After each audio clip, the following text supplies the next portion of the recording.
Hello and welcome to Manibel and welcome to the second part of my deconstruction of Tim Baynes' lecture series on the problem of other minds or problems of other minds.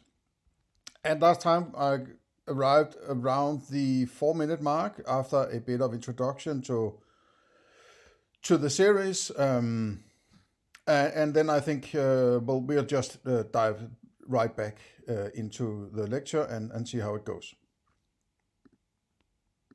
To a creature. Arguably, much of the work on mind reading or mentalizing, theory of mind, it's also known, presupposes that one's dealing with a conscious creature, presupposes that the entity that you're focused on has conscious states. And its focus, the mind reading literature, the focus of that literature is on the question of what kinds of mental states the target individual might be in. I'm not going to focus on the psychological question, but I do want to mention it. I do want to start with it because it forms an important backdrop to some of the questions that I will be focusing on. So that's the first aspect or the first problem of other minds, the psychological problem. The second problem of other minds focuses on whether our everyday claims to know the conscious states of other people are justified. Are they warranted? Do they amount to knowledge? Do we know what other people are thinking? Do we know what kind of conscious states they're in? Do we even know that they're conscious at all? This version of the problem of other minds has some claim to being regarded as the traditional philosophical problem of other minds. Sometimes it's known as the epistemic problem of other minds. I'm going to refer to it as the skeptical problem of other minds. Maybe I should give you a few hints on my thinking around this sort of problem of other minds, right? Now, the reason why it arrives is because of bad metaphysics, right? So it seems like there is a problem that should be solvable, explainable, or, philosophically, illuminated, right? But the the urge to answer that question is because of bad metaphysics. Because good metaphysics, in my opinion, will point out to you that even though you could make the question, you will never get to the answer, right? And that goes for the hard problem of consciousness also, right? So you can always, ask a question, right? And that points in the direction that we have a very, or I should point to myself, right? That I have, and I extend that to all other equal beings, right? Have a very good imagination. We can create an imagination where we sort of can step outside ourselves within that imagination that is, but then the problem is if we step out of that everyday experience and roam around in that imagination, there's a risk that we are going to stay in that imagination and then treat the everyday experience as secondary. And that's a very big problem for philosophers and people in general, right? Now, that going with the imaginations, that's where all the woo-woo shit and religion and all sorts of collectivism, all sorts of strange ideas about what exists can flourish as they basically want. And that creates a natural, the pendulum of Hegel, what's it called, reactionary action reaction, right?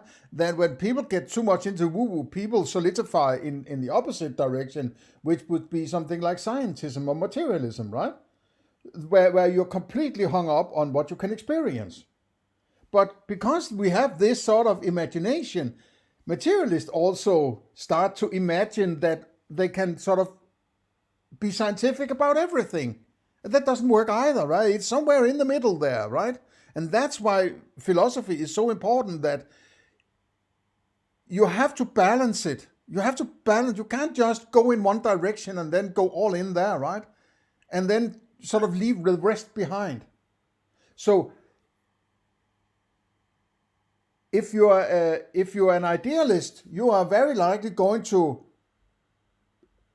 create an idea, create a notion that the direct experience is not of high importance; it's of secondary importance, right?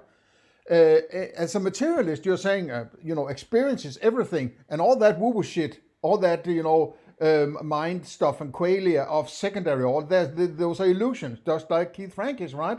So it creates this polarization, maybe you could say. I'm sort of the type of philosopher who stays in the middle and say, I am creating sort of the best of both worlds. It's not a sophist approach, but I have a very strong, let's say, sense that that's where it is, because none of those polarizations work, right? Either you go all in on science or you go all in on woo-woo, it seems, to cut it short, right? And now the scientist like this guy is sort of, okay, let's see if we can use some science to explain consciousness, then we can get these people to shut up, but then we have solidified our position. They can't go into philosophy because they need this science to be safe and certain and all that, right? But the idealists have gone in the direction of, I am roaming around in beyond my experiences and telling you about the bigger mind out there, and we're all mind, and it's all working through me, and I'm just a little insignificant speck of nothing, right? So both of these are crazy to me, right? So what it points to is that there is this polarization, right? And this is also why that religion has been able to survive, I think, right? Because people have a sense that not everything can be measured and experienced and so on, and rightfully so, right? It took like 2,000 years from the birth of Christ until somebody started to do psychiatry or psychology or study that, right? And science has been, going on for a long time, all the way back to, the ancient Greeks and Egyptians and so on, right?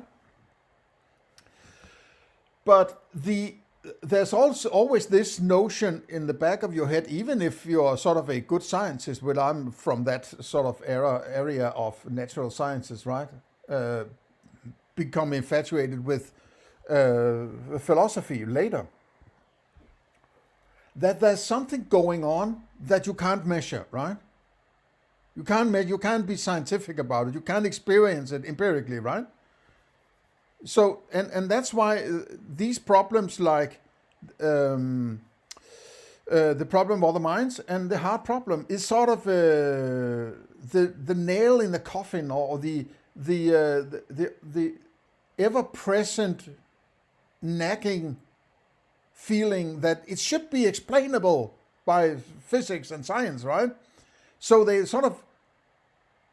they force themselves to some kind of scientific explanations to this, and it's completely impossible, right? Because deep down in the basic understanding of your experience, there is a paradox in the materialist approach, right? Because the materialists are saying that which I'm experiencing is the actual outside of my mind, right? Not realizing that is just one big contradiction, or one big, if it's in your mind, it cannot be outside your mind, right? It makes no spatial sense, right? And it makes no philosophical sense to me. Otherwise, I'm losing contact with everything that I hold dear, so to say, right? So if you're saying something is outside, and you as a philosopher are creating this dichotomy inside-outside, you are appealing to some kind of spatiality.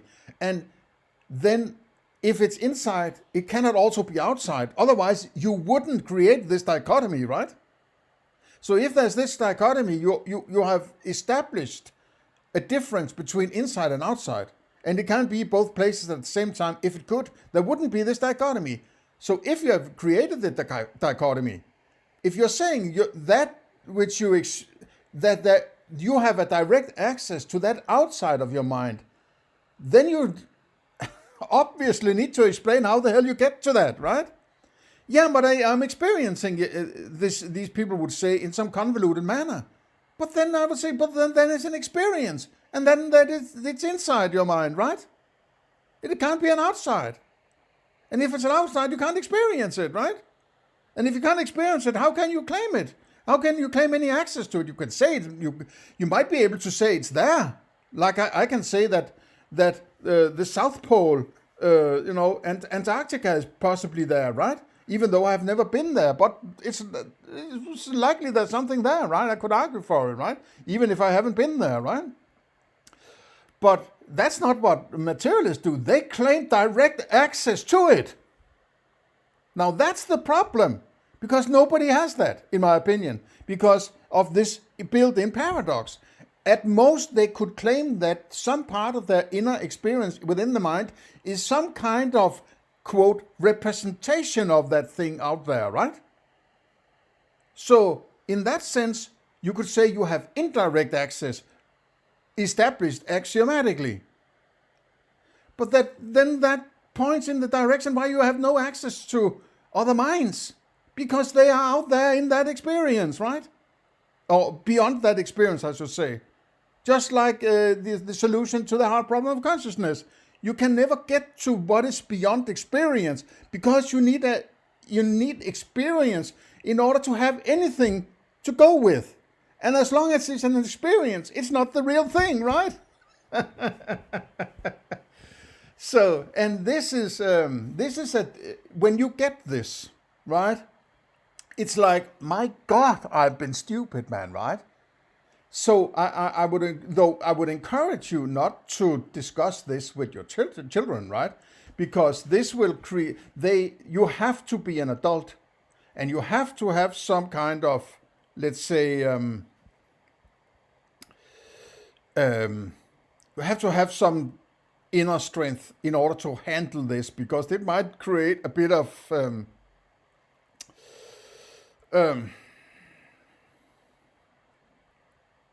disturbance in you. It's like, it's sort of freaky to think about it, right? Though it cannot be any other way. I'm not going to let myself be influenced by what I like to be the case, or do not like to be the case. If my philosophy leads me a certain direction, that is where I'm going, right? So I am never going to let my personal preferences dominate how I get. I mean, my inner limitations in my abilities to be philosophical might result in it taking me a lot of time to get somewhere, or I might not get there. But I will not let my personal preferences or ideas or agendas and whatever influence how I think. And I just watched an older Bernardo Castro video where I'm getting less and less impressed with him, right? Yes, he does get this inner paradox that materialists do not get, right? He understands that you cannot have direct access to whatever might be outside your experience, right? But the rest of his philosophy is baloney, to use his own term, right? It's all kinds of agenda-driven shit, I would say, right? It's all, he has expressed more than once that he has been suffering from anxiety for more than a decade or so, right? And he has also, he had a religious, a Catholic mother, I would presume, right? And a scientific father. So he is in the middle of that, polarization there, right? And his father died when he was young, so this crazy mother has influenced him, right? So, I mean, if that's not enough to make you crazy, I don't know what, right? And he has been... he has tinnitus, which is sort of a problem with whether you have a constant sound, or do you actually have a sound? That's a good question, right? But you're experiencing sound in your ear, right? Constantly, and I have a bit of that, very, very lightly. It's not a problem. I don't suffer from it. I can when it's very silent, and I'm sort of, when I'm falling asleep, sometimes I'm reminded of it, right? But it's very, very little, right? As far as I understand, he basically have two road drills pounding in his ears all day long, right? And, you know, in order to not succumb to, you know, he has also said he has been suicidal on several occasions, right? I mean, what kind of philosophy will that end up with, right? I mean, I've never been suicidal, right? I have never had any kind of illnesses that will make me suicidal, anything like that, right? I've never had anxiety, right? I mean, you could be anxious or be, you know, periods you could be sort of down because things are not going your way or whatever, right? Yeah. But in him, it has resulted in basically saying, well, the world, the nature is working through me. I am, you know, it's just doing its thing. It has written 10 books through me. Now, when he starts to say things like that, right? I'm like, okay, Bernardo boy, Bernardo baby, I am not going that road, man. And you know, when he opens the door to this kind of, I'm innocent, nature starts working through me. I don't have to have anxiety anymore because it's not just nature doing its thing. So I am relieved from my anxiety, right? So in this way, it has become a way of him to deal with his own bullshit, in order and going out to the world and telling people you shouldn't take your whatever seriously. It's just nature working through you, right? And at the same time, there he is talking about Schopenhauer and Carl Jung and his own books and his own philosophy. And if it's just nature working through him, why does he need to tell me? It's like he has no free will. It's just happening. And if he doesn't like what somebody else does, why is he fighting against it? Because when I deconstructed his videos, right, he told me he's basically going to, you know, send the government my way to shoot me if I don't behave the way he thinks. So he doesn't adhere to his own philosophy, right? It's just my thoughts, right? And this has nothing to do with Tim Baynes as such. It's just... it's a part of the way I deconstruct things, I say. Okay, let's get back into Tim Baynes and see what he has to say. I don't know whether René Descartes, the French philosopher, was the first person to raise it. I suspect not. But he was arguably him who gave it one of its canonical modern formulations in his second meditation. He refers to an example of the way in which he refers to our knowledge of minds as an example of the way in which judgments that we make go beyond the immediate evidence of the sentence. He talks about an episode in which he looks out the window and sees people, what he takes to be people, crossing a square. One would, Descartes points out, naturally say that one sees people themselves, and yet, he asks rhetorically, perhaps the objects he sees are nothing more than automatons that are carefully concealed by hats and coats. So he's raising here a skeptical knowledge of whether one can actually know whether one has warrant or justification for thinking that the objects of perception are people who have mental states, have the mental states, have the conscious state. Yeah, the objects of perception. And then indirectly he says he can't perceive other people's minds, right? So he solved the problem. The problem isn't solved if you want to get to it. But philosophically, it's settled that you can't get to it then, right? You can't get to it. So he should stop his lecture series here after 6 minutes and 17 seconds, right? So it's like, you can't get to it. Don't bother. Right? No, then the problem is that he won't have his professorship if he stops here, right? If you stop, you shouldn't go there. You shouldn't think about it. You can't get to it, right? No matter how much you try to use your experience to go beyond the experience, right? It's like if you are put inside a bag, right?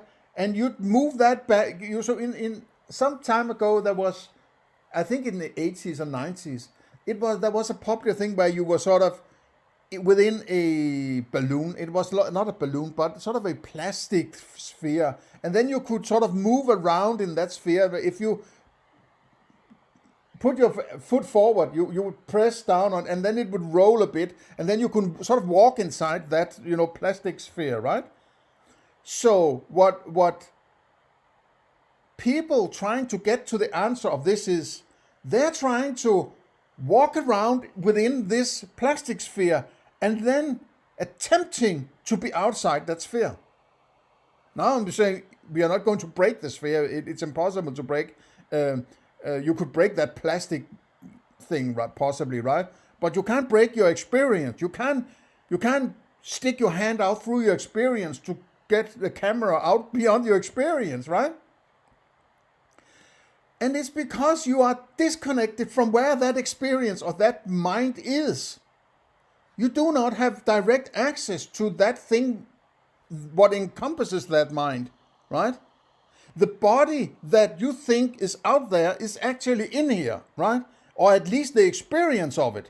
Whatever it is out there, you do not have access to. And because you do not have access to that body directly, of course you don't have access to whatever mind might be there, right? So if you don't get this guy is going to sit here in 50 years, possibly, maybe that's a bit too much, but 30 years, 40 years, and still say, well, I haven't come up with something that proves anything. Obviously not, because you can't, right? And Descartes was actually a good philosopher in this regard, because he opened this bag of doubt and skepticism that sort of pointed out people are taking all sorts of shit for granted in their philosophy, as if it's given to them, right? So when you really deconstruct what people are saying about metaphysics stuff, you have to really have your eye on, are people taking something for granted that they shouldn't, right? Where do they get their reduction base, right? Where is it? What is it, right? If you can't point that out, and it should be explicit, it should be, okay, I'm starting something that has sort of philosophical nature. My metaphysics is this, and my reduction base is this, and I'm working from this. Done, right? Let me get into, handling the problem of other minds. No, they don't do that, right? They jump right in midstream, right? And start throwing around words and, in the typical, midstream philosophy academic fashion, right? States that one takes them to have. Now, developing Descartes' worry, skeptic might concede that even if we do in fact see other people and not automata, there's a question about what evidence we have that other individuals have the same kind of conscious states that we have. What evidence? But evidence is not knowledge, right? You are switching between knowledge and evidence, right? It seems to me, at least, right? Because he says here, something that we can know. Knowing and evidence is not the same. Yes, you have to know about that which you call evidence, but it's evidential. It's not the thing you want to get to. It's an evidence towards what you want to know, right? If I want to see an elephant, then the road sign that says, go down there to the elephant, is an evidence towards the elephant, but it's not knowledge of elephant. It's knowledge of something that is evidence towards what I want to know, right? So be careful with evidence contra knowledge. And if he's blurring the lines there, he doesn't know what he's doing, right? Well, we keep that in mind. Evidence do we have, the skeptic might ask, that the bodily responses of other people are manifestations of the same? And I bet you, because you can't get to any answer to this, right? You can't experience, you can't measure other people's minds, right? You have to let loose somewhere where you leave good philosophy behind in order to get further than you can get, and then claim, oh, now I have measured whatever, right? But I bet you he's going to blur the lines between knowing and having evidence, right? Knowing of evidence is not knowing that which the evidence claims to be, could be knowledge, right? Kinds of conscious experiences, same kind of conscious sensations that we have. In fact, what evidence do we even have that other people are conscious at all? And then again, that all these philosophers, they talk about we. Why don't they say I? Why don't they speak from their own standpoint? Because it's their philosophy. No, they have sort of been trained and groomed into being a part of a groupthink of some kind, right? I know that the term "we" is thrown around, and I do that also sometimes when I talk about it's if there's not only me listening to some YouTube videos. So if you're also listening in, then there's sort of a "we" there, you could say, right? But in a presentation mode where he's the presenter, he's the one presenting this, right? There is only him. For all I know, there's only him having this kind of philosophy. So why would he say we? Why would he include somebody else into his philosophy? Is it because he doesn't want to be responsible for the philosophy, right? It's sort of a lack of responsibility for that particular kind of philosophy. So if you can lump yourself in with other people, it also seems like more convincing and more threatening and more intimidating, maybe, right? But being humility, what's it called? Being humble, but what's that being? The adjective of humility. Um, I forgot. I don't remember what that's called. Having humility about it would be to say, well, this is my experience, or this is my philosophy, right? It's always this we, right? And lumping you as the listener into it. So it's sort of half-ass sophist, right? Just remind yourself of this, please, right? As I'm doing, right? I'm not telling you what to do. I'm just giving you hints here, right? It is a deconstruction video. Most extreme form, the skeptical problem of other minds raises the prospect of solipsism. Perhaps I'm the only conscious individual in the world. So one challenge, arguably it's the traditional philosophical challenge of other minds, is how... And this solipsism seems to be something that everybody wants to, immediately get away from. Because, oh my God, if I was the only one, that would really give me anxiety, right? But you can't get away from the foundational philosophy that you can't point to anybody else's mind. You only have your own experience. It doesn't mean you can't decide to treat somebody else or the experience of somebody else as something that has a mind, but you can't get to it, right? So this sort of, which is also a sort of my critique of this pure reasoning way to things, right? There are problems in sort of epistemological stuff there that is problematic, which is something like, if you can't prove it, it's not there, right? That's a problem. If you can't get to it, the only thing you can say, I don't know, right? And you might even have to say, it is unknowable, because knowledge would, saying you don't know things, would implicitly point to that knowledge would be possible. Otherwise, you wouldn't say, I don't know. Because if you say something that was unknowable, that you don't know, then you are implicitly saying you could possibly know it. And that wouldn't be the case if it was unknowable. And I would say whatever is beyond experience is unknowable. So you can't even say, no, it's a matter of words and so on. But semantics, right? But that which is unknowable, when people start to tell you about what is there and how to approach it and how to understand it, be fucking careful, right? And that's why I implore you to be careful with people like Bernard Castro, and for that matter also Donald Hoffman, which is sort of an air of scientism about him, right? But he's working in that sort of woo-woo gray area there, right?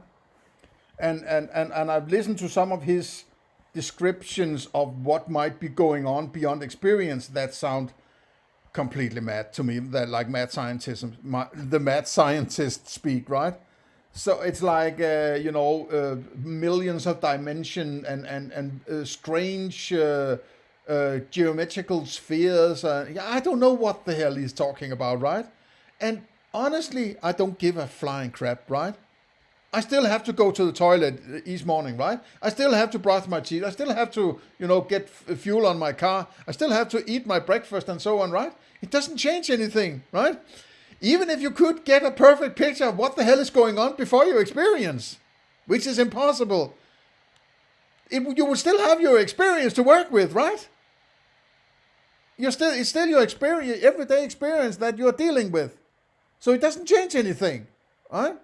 It's like when Einstein, came up with the theory of relativity and so on, right? It's like people say, everything is changing. Oh, the world has changed. No, nothing changed. Basically, everything was still the same. It's the same. People still go to work. People still make love and have dinners and walk their dog and whatever. They still do that. It's not like cars could suddenly fly because of Einstein, or you don't have to eat on other than every month or something. Everything that is important in your life is still completely the same, right? And that's why I fucking hate these woo-woo shit people who are always venturing into some weirdo aspect of philosophy and then grinding themselves down in some minute stupid shit that has no bearing on anything that is important to anybody, right? Except that they get some kind of academic satisfaction or they get some payment to be a professor about this shit, right? And that's why it sucks, all this philosophy. It sucks like a fucking vacuum, man, right? This has nothing to do with anything remotely important to me in my everyday life, right? If somebody could connect the dots from all this sort of metaphysics and epistemology, tell me what he means by truth and objectivity, and then do some serious ethics that amounted to some kind of moral principle that I could understand, then I'm listening, right? Then I would be fucking listening. But they're grounded down in a hole where they're sitting there looking at their fucking toenails all day long. And they're disconnected from the everyday that people are living in, right? No wonder people are, flocking to Joe Biden and Donald Trump and whatever bullshit people out there, that they need to get some coherence about their everyday, because all these academics, they're fucked up in the head, right? Okay, I got that off my chest, right? Oh, I know. And I'm sorry if I'm pouring it all on top of Tim Baynes here, right? But this is my deconstruction. I can do what I want, right? What grounds we can set solipsism to one side as a belief that's not, as a hypothesis that's not worthy to be believed, or perhaps even engaged with as a serious prospect for belief. Before moving on to the third problem of other minds, I just want to pause for a second and ask how the first two problems, the psychological problem and the skeptical problem, are related. Now, there are a number of answers you could give to this question, depending on exactly how the skeptical challenge, the skeptical problem of other minds, is understood. One way to think of the skeptic, one way to understand... I want to just have a stab at this 1 and 2, right? They don't sound that different to me. The psychological and the skeptical problem of minds. How do we go about ascribing consciousness states to other? So ascribe and say, it's like saying, you have consciousness. That thing there has consciousness, right? Okay. The other one is the skeptical problem of our minds is our everyday assumption that we can know quite a bit about the conscious states of other people justified. Okay, so the skeptical, but why? Because now it seems like the conscious states, right? And the ascribing conscious states, and how can we assume that we know quite a bit about the conscious states? The first one is ascribing you have conscious states, right? And the second one is, okay, I can claim something about the quality of these conscious states or something like that. So why do we need to divide it this way? It sounds weird to me, right? It sounds like an artificial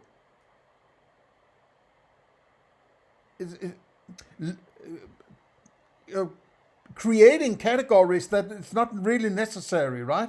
Because if you can ascribe conscious states to other entities, it doesn't matter what their conscious states might be or how many there are, because you can ascribe them in the first place, right? So it's just a weird way of doing it.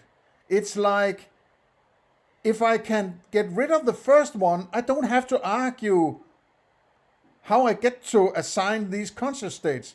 And then I can get into just elaborating on the various types of conscious states instead, right? So this sounds, I'm already, sophistry here, right? It's sort of, when they start to do this, throwing around words and creating, we create a category here and a third category here and a fourth category here, and this first category is not really important. Let me just jump in midstream here and do. It's, I mean, I don't buy it, right? It has to be fucking strict.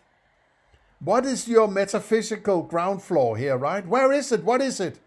Let me understand how you get to stuff, right? What's an entity? How do you get to the idea of entity, right? What's the metaphysics of entity, so to say? What is your ground floor? How do you get to entity? If you can't get to entity, you can't get to any conscious state, right? So he's sort of presupposing, yeah, of course you have entities. How, right? Midstream philosophy. Understand what the skeptic's doing is as challenging our claim to actually have knowledge of other minds. On this way of thinking of things, the skeptic presupposes an answer to the psychological problem, presupposes an account of how we come to form beliefs about the experiences of other people, and then argues that, given that answer, our ascription of consciousness to other individuals is unjustified, unwarranted, or at least doesn't generate knowledge. But there's another way of considering the skeptical challenge, which is, and that it makes no assumptions about the psychological basis of our ascriptions of consciousness. It's independent of answers to the psychological problem, but focuses instead on the idea of that arriving at justified or warranted belief about other minds is beyond us, no matter what kind of psychological mechanisms we rely on to ascribe consciousness to other individuals. That, I think, is in some ways, the more interesting version of the skeptical problem, and I think in many ways that's how the skeptical problem has been understood in philosophy, at least traditionally. That way of understanding it pulls the skeptical problem apart from the psychological problem. So the first way of understanding the skeptical problem ties these two versions of the problem of other minds together, ties the skeptical problem and the psychological problem together very closely. The second way of understanding it pulls them apart and at least makes this skeptical problem at least somewhat independent of the psychological problem. I have to step back and look at it again, because he said there were three, so why are all three not presented on the same slide? I don't understand that. Because those A and B down here are specifications of bullet point 2. But he said there were three problems, as far as I understand. Now I might be wrong, but remember wrongly. But why is the third one not there? If I remember correctly, there was more than two, right?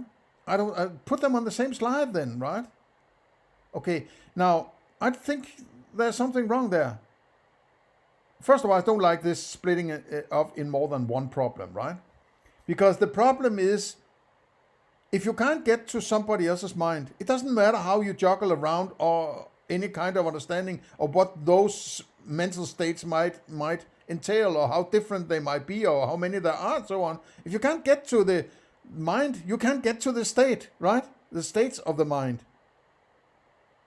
And why you call it, I don't think that the skeptical problem is that you can't get to any other people's minds, right? That's the skeptical problem. And this we can know.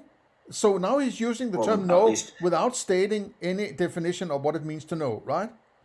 Quite a bit, right? Quite a bit. I don't like my philosophy to have sentences that has the terms quite a bit in them, right? Quite a bit? Fuck off, man, right? How do we go about? Why should we go about doing it? It is presupposing that we need to go about ascribing conscious states. Why do we need to go about doing that? No, there's just one problem here. You can't get to other people's minds. You can't even get to other people if you're talking about that actual thing out there, right? You can only get to your own experience of other people. And because you only have access to experience of other people, you don't have access to their experience either, right? Because you don't have direct experience to any of it.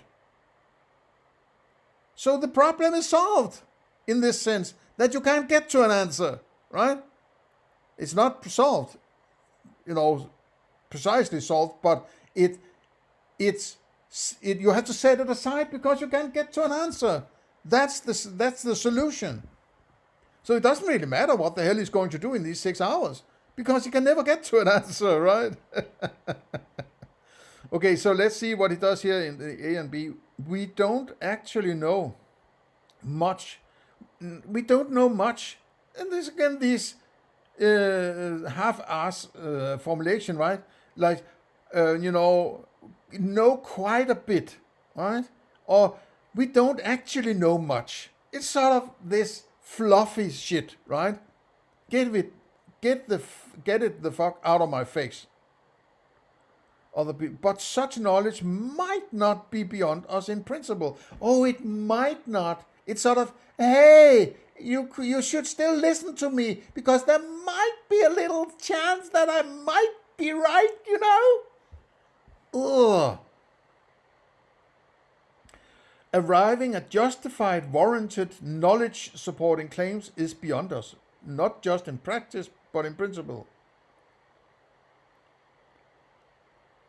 Arriving at justified, warranted, knowledge-supporting. Why does he have to lump 3 terms in there? Justified, warranted, knowledge. It starts to sound like the Platonic definition of knowledge with justified true belief, right? But then you can't lump knowledge in there because those are definitions of knowledge or terms used in the definition of knowledge. It's just like, okay, when you have to lump an extra word and another word and another word, so it sort of compounds into a more likely good argumentation, it's sort of a sign that you don't have much to stand on if you need to say, oh, it's justified and it's warranted and it's knowledge supporting. Then it's sort of, okay, I give up. You have lumped in 3 words now. Okay, I give up, right? Fuck off. Not just in practice, but in principle.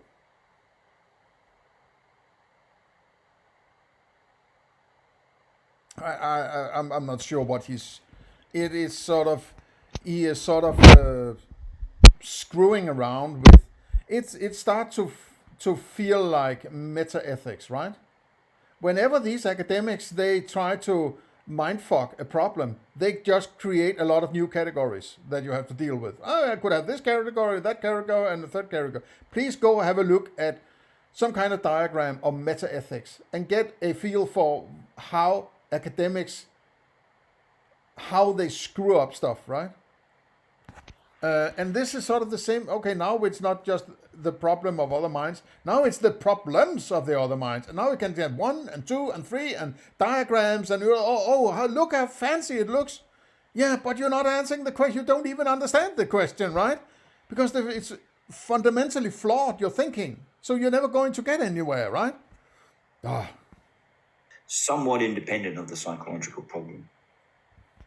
I'm going to turn now to the third problem of the minds, what I'm going to call the scientific problem of other minds. I'm going to call it the scientific. Why is it another problem? Why is this a different problem? It's still the same thing. It's just your approach to how to solve it. It's not a different problem. It's the same problem, but in 3 different approaches, you could say maybe, right? Why do you have to make it so cumbersome, right? Is it sort of a smoke screen of putting up smoke and mirrors so you sort of, now there's a passage through. Look, in this smoke and mirrors, you're so confused about what he's saying that, okay, I guess I had to give up and let him, point out other people's minds, right? No, I don't buy it, right? It is actually very simple.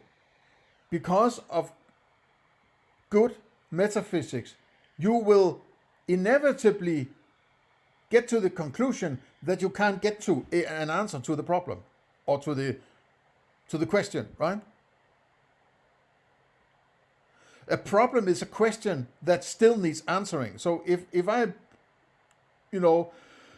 present a question and it can't be answered, then it's a problem, right? It becomes a problem because it hasn't been answered. And the problem is that it can't be answered, right? Even back to Socrates, maybe, right? It can't be answered. Descartes pointed out you can't answer it, basically, right? You can only know your own experiences. So, I don't know what to. Let's. He says the scientific problem. We can acquire knowledge about consciousness in other kinds of minds. In other kinds of minds. I need to listen. Problem because it's a problem that's a real and pressing problem for the science of consciousness in the way that the skeptic. Yeah, and this scientism is like, well, we will just create some smart object that we can stick on our problem, and then that object will tell us the objective truth of that first problem, right? I mean, if that's not mad scientist, I don't know what, right? That is actually woo-woo science, you could say, right? That, okay, I have a problem over here. I can't have direct experience of something. I'm going to take some object over here instead and inflict it somehow on this problem here. And then that object will tell me about that other object, right? But don't you need, direct? I mean, it's like there are no magical objects that can give you answers about other objects, right? Because that second object you also need to understand, right? And you don't have direct access to that experience either, right? Or that object either. It's still an experience. So you're stuck within your experience, you could say. Okay, I've said that a lot of times before. Skeptical problem isn't. The scientific problem is concerned with what I'm going to call contested cases. That is, cases in which there's genuine uncertainty, or at least arguably there should be genuine uncertainty about the presence of consciousness. So the skeptical problem I've just talked about. So it will be evidential. It will not be direct experience of other consciousnesses, right? So if you can't, I don't buy that indirect evidential. If I just pile enough evidence, at some point I will classify it as knowledge. No, but you can just state that you as an individual is working from the axiom that these other beings, let's call it that, right, have a mind that work in the same way as your mind, or whatever you want to state, right? That's enough. That's good enough. But apparently it's not good enough for you, because then the people would say that that's just your decision. Well, yes. It has to start with the individual. It has to start somewhere. You can't appeal to some objective authority that can tell everybody this is the case. It has to be established axiomatically by saying, I am working from this. Are you with me or are you not with me? If you're not with me, I respect that, right? Fine. Then we are not working together, right? You have to be able to accept that.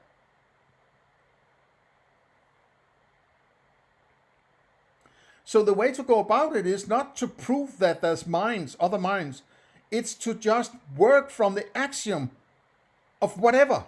And if you want to work from the axiom that other people have minds, then that's your axiom. And I bet you most people will agree with you and work with the same axiom, right? Then fine. So it's not necessary to do all this elaborate academic speech, right? Because you just state the axiom. You might be able to sort of say, okay, there evidence and this and that and the other. I like that evidence. It seems to point in the direction. Fine. That's the evidence that you are using in order to arrive at a certain axiom. But axioms are there to give you a foundation for further philosophy about stuff you can't get to. You can't reason your way to something that you can't experience, right? You can't reason your way to experiential knowledge of that which you can't experience. So you need to use axioms, right? You need to use axioms. That's the only way I can see that is sufficiently flexible, rather than eventually becoming an appeal to an authority that these people, academics, have told me this is the way it is because PhD, right? Fuck off, man, right? People in general, in my opinion, need to be able to agree or disagree with you. And if you are trying to get to an authority about, for instance, mind, then you are not making it sufficiently open to disagree or agreement and disagreement, because you will stay in either disagreement. That there is no way ahead in disagreement. In disagreement, you will be stuck in disagreement, you could say, right? If you don't have an axiom that is either or, you will be stuck in academic, fluffy speech forever, right? We don't have, life is just too short for this shit, right? And it ends up being people like this guy and Frankies and so on, who are just siphoning up money for themselves and then sitting there talking about things that can't be solved, right? We don't have time for that.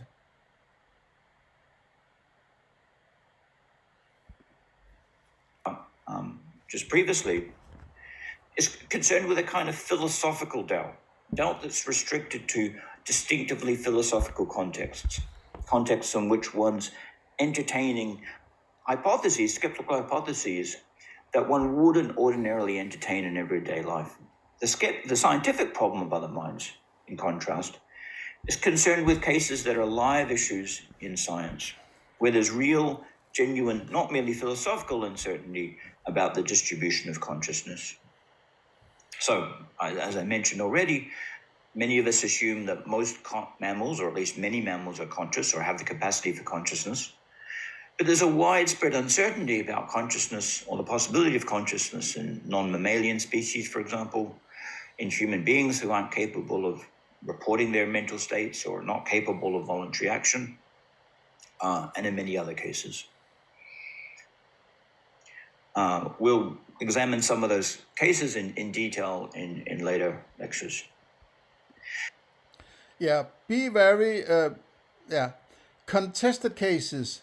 He cherry picks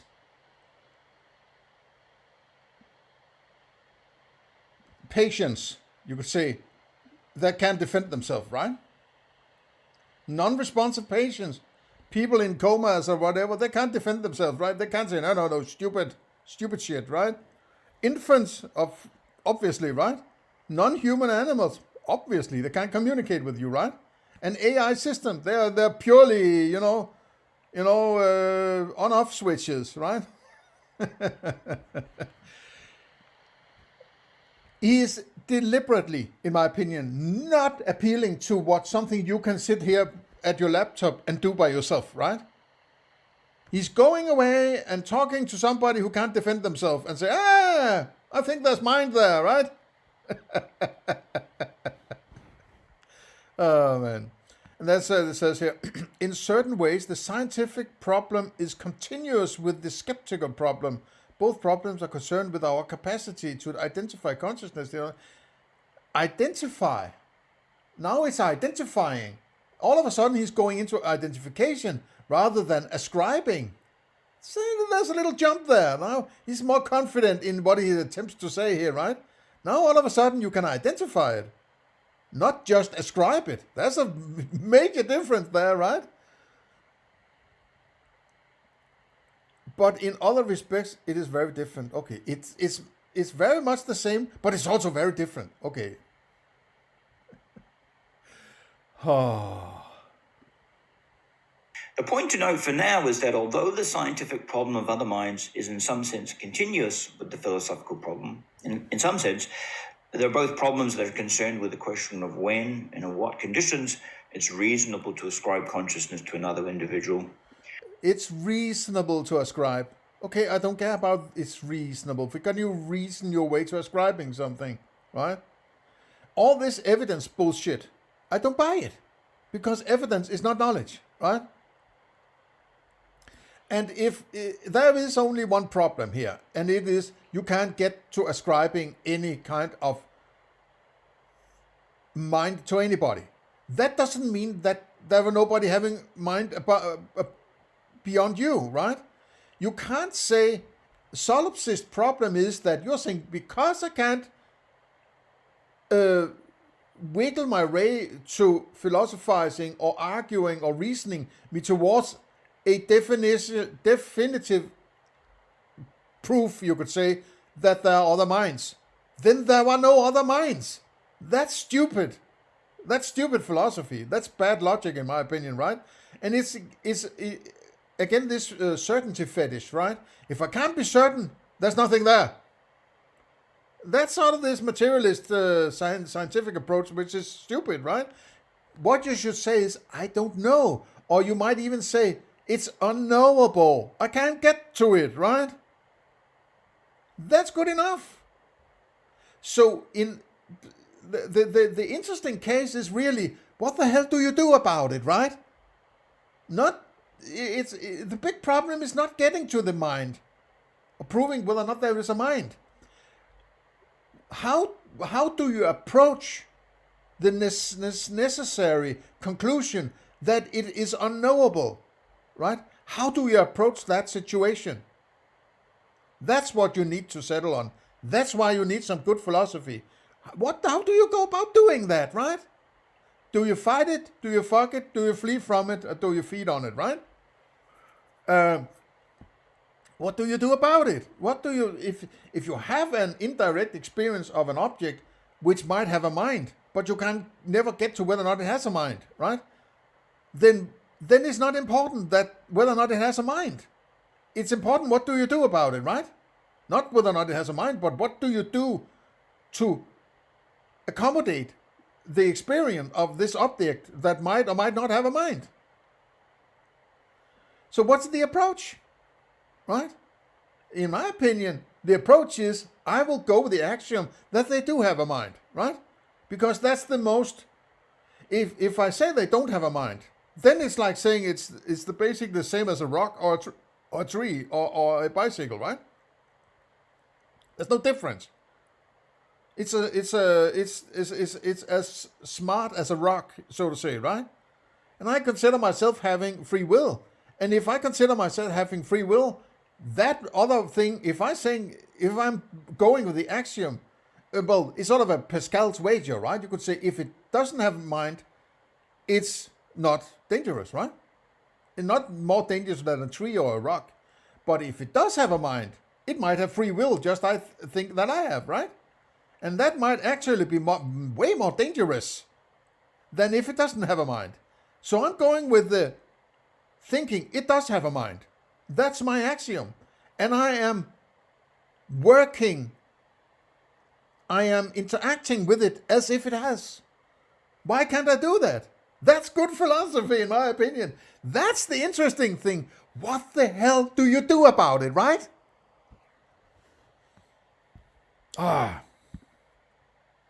The nature and context of the two problems is really quite different. The philosophical problem is concerned with justifying a series of claims that we ordinarily take for granted. That is the skeptical problem. Whereas the scientific problem is concerned with pushing back the boundaries of our scientifically based knowledge of the world. So, we've introduced three problems of other minds: the psychological, scientific knowledge of the world. Okay, that's also a fallacy. science doesn't give you knowledge, right? Science does not give you knowledge. You are putting the cart before the horse. You need knowledge in order to do science, right? Because science is based on empiricism, and empiricism is the only access to knowledge according to empiricism, right?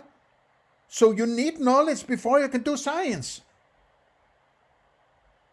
So science can't give you knowledge, right? You can't turn it in the other direction. Because if you need knowledge in order to do science, then when you read science, you base that on knowledge. Then you can't turn around and say, now science is going to give me knowledge. Because in order to do science, you need knowledge. Ah, man. He doesn't even understand fucking science, man, right?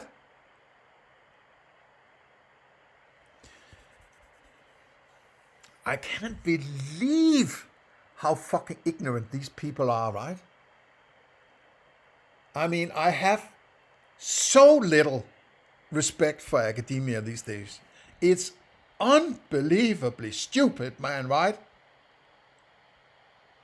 And these weirdo, dusty people sitting there thinking they're so fucking smart because they can now contested cases with non-responsive patients, infant fetuses, and non-human animals and AI systems. Let me go over here. You don't need to participate with your own experience. Just let me go about doing some stuff over here while you're not looking. And then I'll come back and tell you, oh yeah, I have evidence of minds, right? Fuck off. Problem, the skeptical problem, and the scientific problem.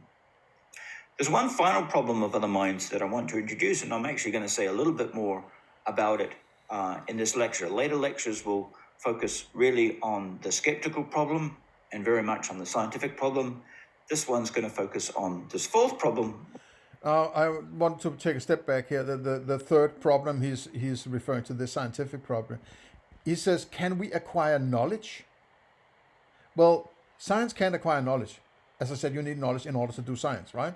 If you're not basing science on knowledge, you're not doing science. Let me tell you, okay. Now, he says about consciousness in other kinds of mind. It's the problem of other minds. It's not the problem of consciousness, is it, right? So why is he bringing in consciousness rather than minds, or in the same sentence as minds? And he also says other kinds of minds.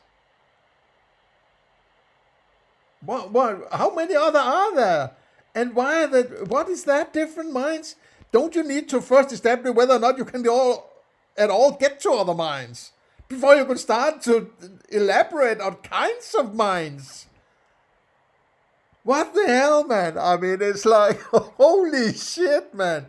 He's presupposing that the first problem is going to be solved like this, right? Of course we can get to other minds, and now let me tell you how many different kinds there are.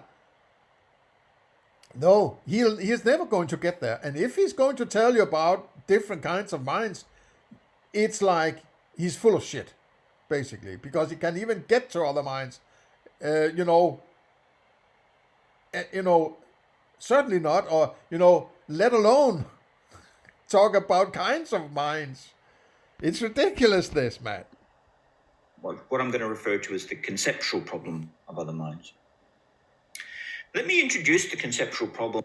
No, in certain ways, the scientific problem is continuous with the skeptical problem. Both problems are concerned with our capacity to identify consciousness in other minds. No!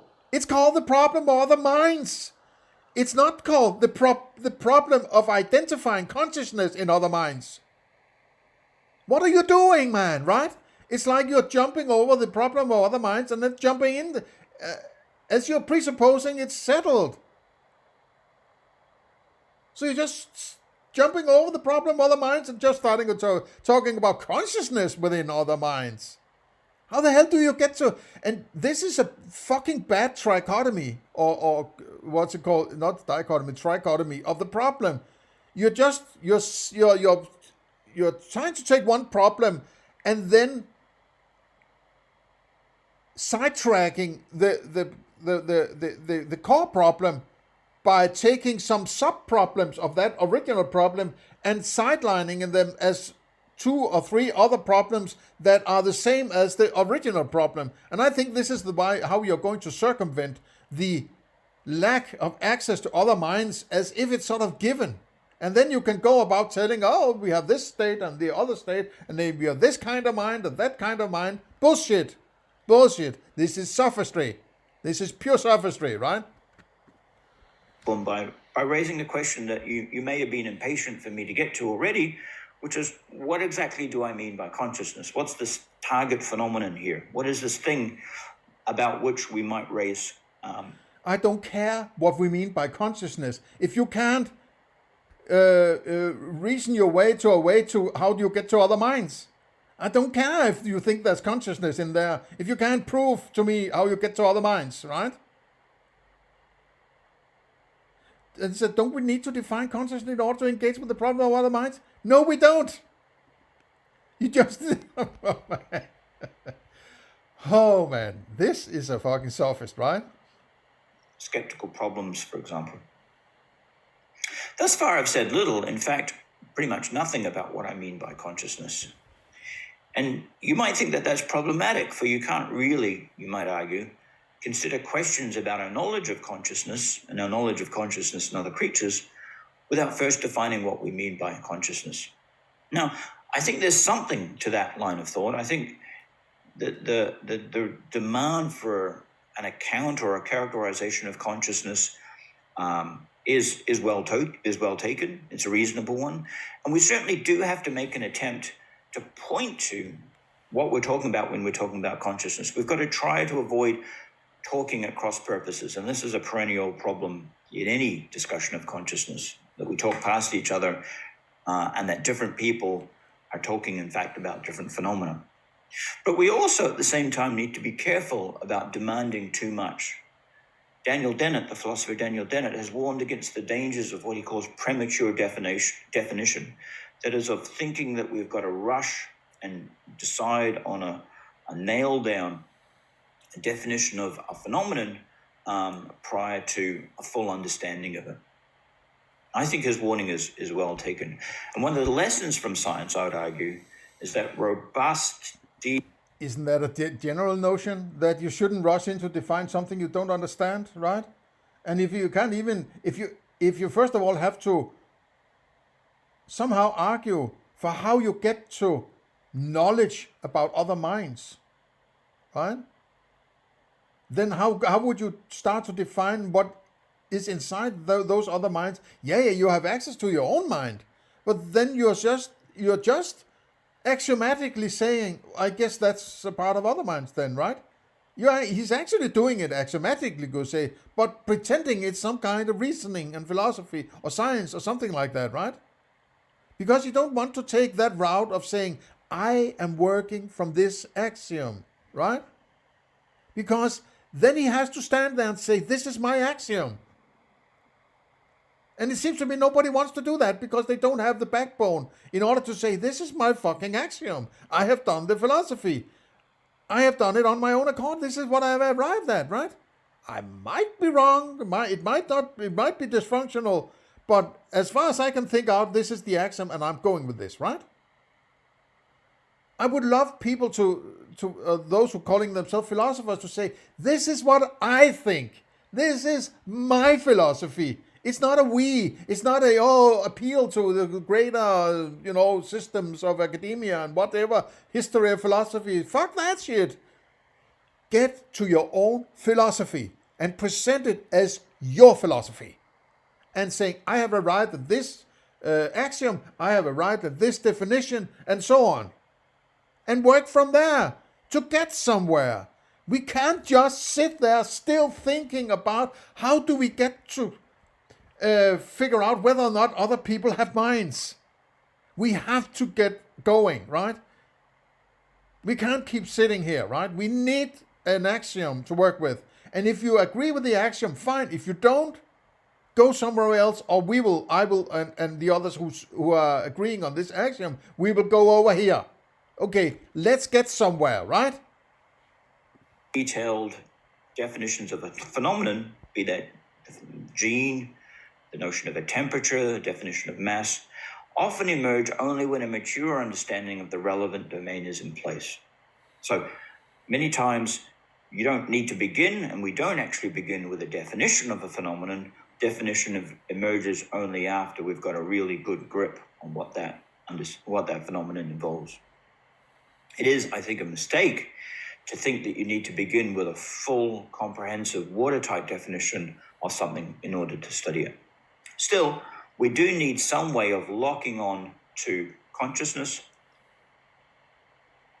We need some way of distinguishing it from other things, other phenomena with which it might be confused.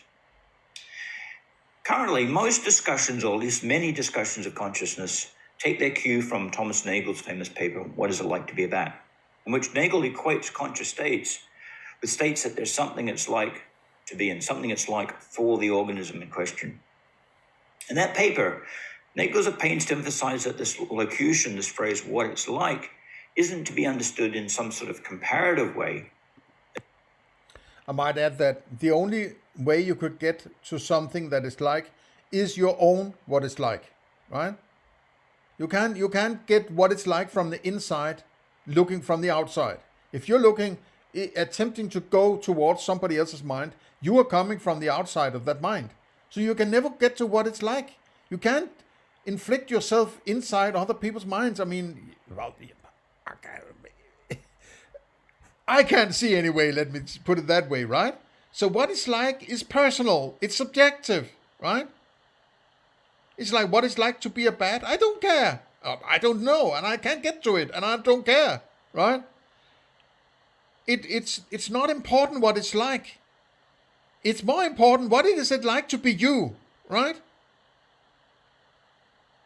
And what do you do about it? That's what's important, in my opinion. As in, the state that you're in is similar to, or can be usefully compared with another kind of state. Instead, Nagel emphasizes it should be understood to refer to subjectivity. The what it's likeness of a consciousness is a matter of what it's like for the subject in themselves to be in the relevant state, that there's something it's like, there's some subjective or experiential nature to that state. Now, for better or for worse, this Hegelian conception of consciousness, that is consciousness understood in terms of the phrase what is likeness, has become known as phenomenal consciousness, and it's become the central.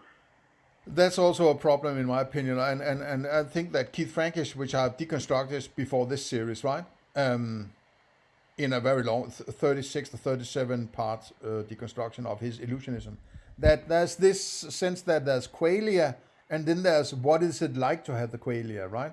There's sort of a splitting of the experience into two parts. That's also a problem. These academics, if they can't solve a problem, they are going to split it into three problems and then do something about it this way, right? It's like philosophy compounds and compounds and compounds in academia it's so cumbersome that you lost all trace of what the hell you're doing, right? Just meta-ethics is a prime example in this fashion, right? Okay. Target of the science of consciousness. It's the target that I'm going to focus on here. It's the notion of consciousness that I'm going to employ here. What all phenomenal states have in common is that there's something it's like to be in them, and what distinguishes one phenomenal state from another is what it's like to be in states of that kind. So what it's like to be in the conscious state associated with tasting strawberries is different from what it's like to be in the conscious state associated with hearing a moon. No. You are just creating an idea that there are states that are different when you have the taste of strawberry rather than the sound of a trumpet. But these are just different qualia, right? That are a part of the live experience, the live perceptual experience, right? It's just this floating, this three-dimensional movie that you are in constantly, and they are sound, they are not different states. You wouldn't say that if you go to a movie, that the sound is one mental state and the picture is one mental state and the vibrating chair is the third state. It's all a part of the same picture, right? It's the same experience, right? I'm not going into if I hear, if I see an elephant, I'm not going into another state of anything. It's just an additional part of the experience, right? So it's also this, they create all sorts of categories and things that you go, oh, now we have to reflect on this and reflect on this. It's sort of a make work thing, right? Making things more complicated doesn't make it better, in my opinion, right? Motorbike, motorcycle, and both of those kinds of conscious states differ in turn from what it's like to have experienced bodily sensations such as pains and itches. Now, I said a second ago that the Hegelian conception of consciousness is the standard one for better or for worse. And why did I mean to say that why did I imply that there's good things about it and bad things about it? Well, the good thing about it is that it does, I think, enable many people to latch on to a common target. Many people find the notion helpful. They think that they've understood something, and there's general agreement amongst many people of what that thing is. At the same time, and this is the worst bit, it's not the kind of definition. Okay, so it seems like it's not. I don't particularly like his way of presenting things. Just sort of slamming text upon text upon text. It's not. It seems unstructured to me, right? There is some structure to it, but it's sort of just slamming text in my face. I would like something that is more simplified and gives me a good overview. It doesn't feel like it very much. Okay, we are way past the 1 hour mark here, 1 hour and 16 minutes. So I'm so hung up in my my rants that I've sort of passed the 1 hour mark. So be it, right? So Odyssey viewers, you have to either go to YouTube or to Rumble in order to get this part. And if you're on Odyssey, you won't actually hear this message. So I guess it's stupid, right? Okay. Please share, like, and subscribe, and consider the Discord board linked below. Have a nice day. See you in the next one.